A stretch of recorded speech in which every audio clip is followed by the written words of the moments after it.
Thanks very much. And first off, thank you. Huge thanks to the Academy for having elected me as a fellow. It's a great honour, and I'm looking forward to finding out more about ways in which we can get involved.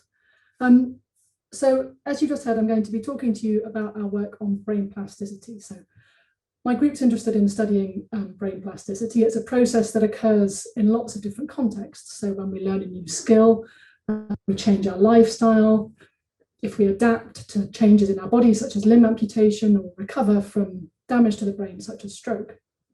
And my group have studied plasticity across each of these different contexts. And in many cases, what we're trying to do is understand fundamental processes of brain plasticity so that we can then target those through some kind of intervention in order to try to accelerate recovery and rehabilitation.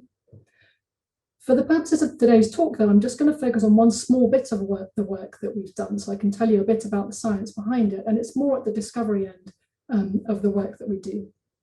And it's some work in which we've tried to ask the question, where does plasticity happen in the brain?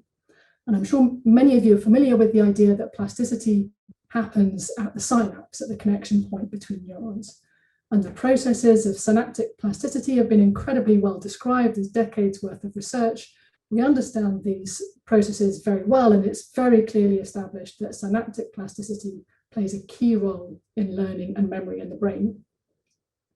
But we've been interested to ask whether there are other possible sites for plasticity beyond the synapse, and in particular, whether the myelinated axon offers an alternative route for plasticity in the brain. As you all know, axons are the connecting fibers between brain cells. Many, but not all axons in the brain are myelinated. They're encased in a myelin sheath, which provides metabolic support to the axons and allows for faster signal transmission. Over the past sort of decade or so, evidence has begun to emerge that far from being a static structure, myelin, even in the adult brain, is dynamic and is susceptible to activity-dependent change. So evidence is beginning to emerge and build up to suggest that the oligodendrocytes, the myelin-forming cells in the brain, can respond to activity such that active axons are more heavily myelinated. So although we're beginning to understand the basic sort of signaling pathways and processes involved in this, that myelin plasticity really does play a role in learning and memory in the brain in vivo is a very open and active research question, and that's the area where my group have been focusing. So when we want to try to understand whether a physiological process plays a role in learning, it's helpful if we can monitor brains over time as an organism learns a new skill. And that's what we've done, primarily using brain imaging technology as our method of choice, with some experiments in human volunteers, such as this one, for example, which was our first type. My student, Jan Scholz, who's here demonstrating his juggling skills, took healthy human adults, trained them on a novel skill, in this case learning to juggle, and we scanned their brains using different kinds of MRI scans before and after that training, so that we could look to ask, how has brain structure changed as a result of that learning experience? And what we found is summarized here. So in the areas that you see there in red, we found an increase in the volume of the grey matter in certain areas of the cortex.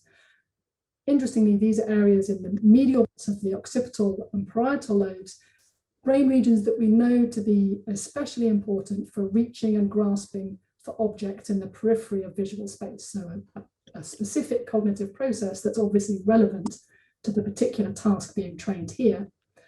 But then, and this was the novel observation at the time, shown in blue on this brain scan, in the underlying areas of the white matter, we found a change in tissue microstructure, suggesting for the first time that white matter in the healthy adult brain is susceptible to experience-dependent structural change. Now, the change that we've picked up here is a parameter called anisotropy that we can estimate from diffusion MRI scans. So it's a metric that we can calculate for every point in the brain, which tells us about the directional dependence of water diffusion in the brain, and which is a metric of tissue microstructure. But interpreting these metrics in terms of the underlying biology is very challenging, because we're not directly measuring the cellular properties that we're interested in, often using MRI. We're measuring some indirect surrogate of those properties. So, for example, faced with a result like we have here, where what we're picking up on is an increase in the diffusion anisotropy of the white matter, there's a whole number of different underlying scenarios that could give rise to that finding. So for example, it could be an increase in the packing density of the axons, a decrease in their diameter, or some increase in the coherence of their organization, or it could be a change in myelin, as we're interested in. It could be formation of myelin on previously unmyelinated axons, or thickening of myelin on previously myelinated axons. And we can't differentiate between these possibilities using our MRI scans alone. So for that reason, in my lab, in addition to doing experiments in humans, we also have a parallel program of research in rodents where we can acquire the very same imaging metrics that we acquire in humans, but we can also more directly monitor and manipulate processes involved, for example, in myelination. So this is an example experiment from my student at the time, Cassandra Sampaio-Batista, who trained rats on a novel task, in this case, a skilled reaching task, a very well characterized task of motor learning, where the animal is trained over 10 days to learn how to retrieve a food pellet with one of its paws. After this training, we can scan the animals using exactly the same kind of diffusion MRI scans that we used in the humans, and we find a very similar result.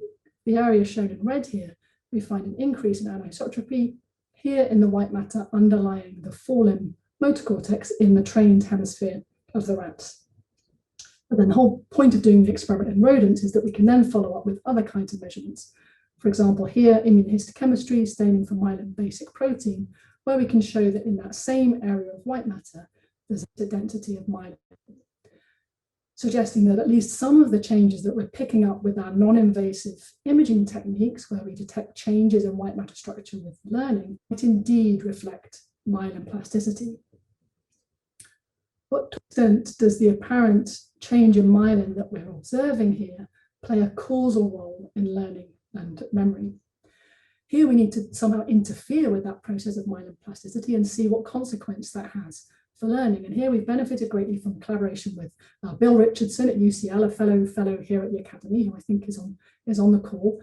And Bill's group had a very nice study a few years ago where they characterized an interesting conditional transgenic mouse in which they could allow for normal developmental myelination to take place and then conditionally knock out myelin regulatory factor, which impairs the animal's ability to differentiate new oligodendrocytes, so it can't make new myelin after the knockout. And what Bill's group showed previously is that these animals are impaired at a complex motor task, complex wheel running, as you see here, suggesting that the ability to form new myelin plays a causal role in this complex motor behavior. We've gone on to study those animals in more depth here in Oxford, been able to replicate that same wheel running deficit and establish that it really is a learning deficit. What's impaired is the animal's ability to improve their behavior over time with practice. We've also tested the animals on a range of other tests of learning and memory. For example, here, the Morris water maze test, which is a classic test of spatial learning, in which a rodent is placed in an opaque pool of liquid and they have to swim around to find a hidden platform in the pool. And after days of practice, they get faster and faster at finding the platform, such that on a probe test, when the platform is removed, they spend far more time in the target quadrant than in the other quadrants of the pool.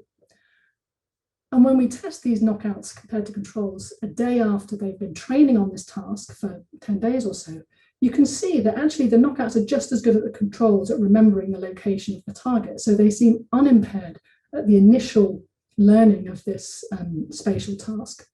But interestingly, when we bring them back 28 days later, while the controls have retained that memory, the knockouts haven't. So they're particularly impaired at long-term memory and consolidation, suggesting that myelin plasticity might be particularly important for these long-term processes of memory, which maybe makes sense given the slow, protracted nature of myelin formation in the brain. And then the final set of results I wanted to share is where we've asked the question, what rules govern myelin plasticity? So thinking back again to synaptic plasticity, we have a good idea of the physiological and computational rules that determine when and how synaptic plasticity takes place. And indeed, these were first postulated many decades ago by Donald Hebb, whose ideas could be summarized: cells that fire together, wire together. So synapses have coincidence detection mechanisms that allow them to selectively strengthen when impulses arrive close together in time. What about myelin plasticity?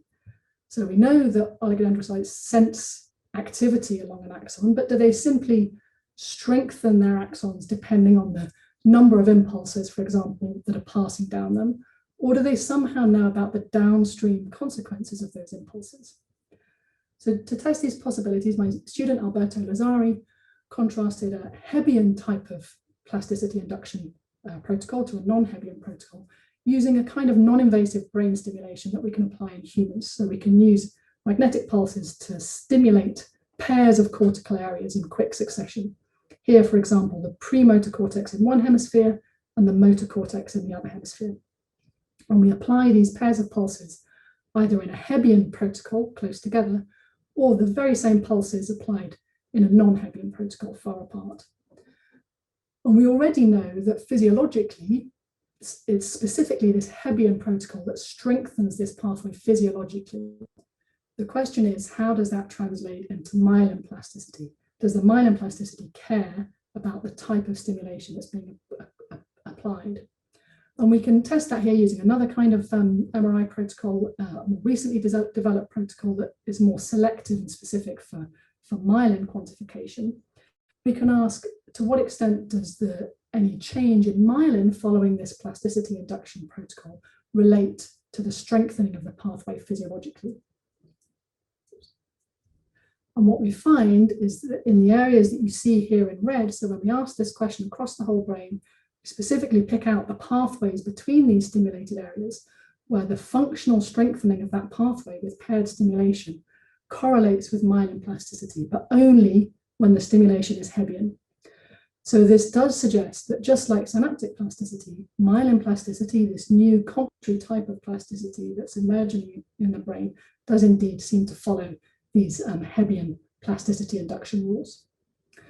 So in summary then, brain plasticity isn't limited to the synapse. Experience also shapes microstructure of the white matter, and this seems to relate in part to activity-dependent myelin plasticity, which might be particularly important for long-term memory consolidation and seems to follow Hebbian plasticity rules. So thanks to my colleagues, particularly those whose work I've shared with you today, and very happy to take questions.